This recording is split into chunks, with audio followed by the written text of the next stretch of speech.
নমস্কাৰ, আজি মই আপোনালোকক দেখুৱাম শুকান চৰুৰ খোলা পিঠা। এয়া গুড়াখিনি মই প্ৰথমতে গুলাই ল'ম।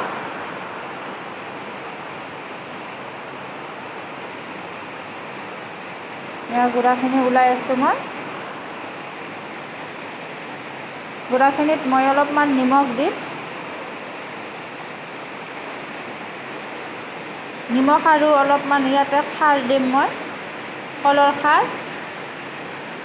খাৰখিনি আৰু নিমখখিনি দিলোঁ। তাৰপিছত পানীৰে অলপমান গুলাই ল'ম। বিশেষকৈ মই পানীৰে অলপ গুলাই লৈছোঁ।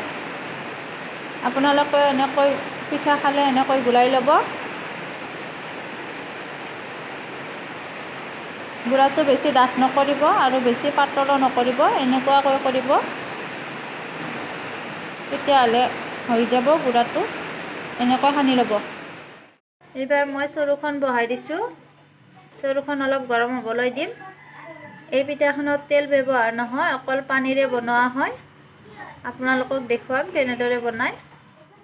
এয়া গুলাই থোৱা গুড়াখিনি এইবাৰ মই বহাই দিম আৰু এখন পিঠা। চাওক, তেল ব্যৱহাৰ কৰা নাই মই। এনেকৈ বহাই দিব। তাৰপিছত আপোনালোকে ঢাকনিখন দি দিব।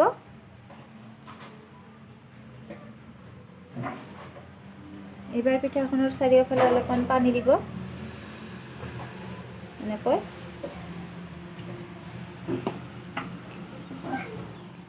এয়া চাওক, পানী দিয়াৰ পিছত পিঠাখন এনেকৈ উতলিব।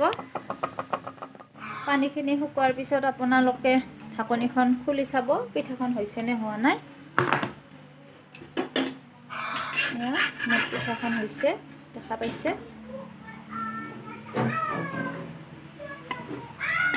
বহুত ভাল লাগে খাই, আপোনালোকে বনাই খাই চাব।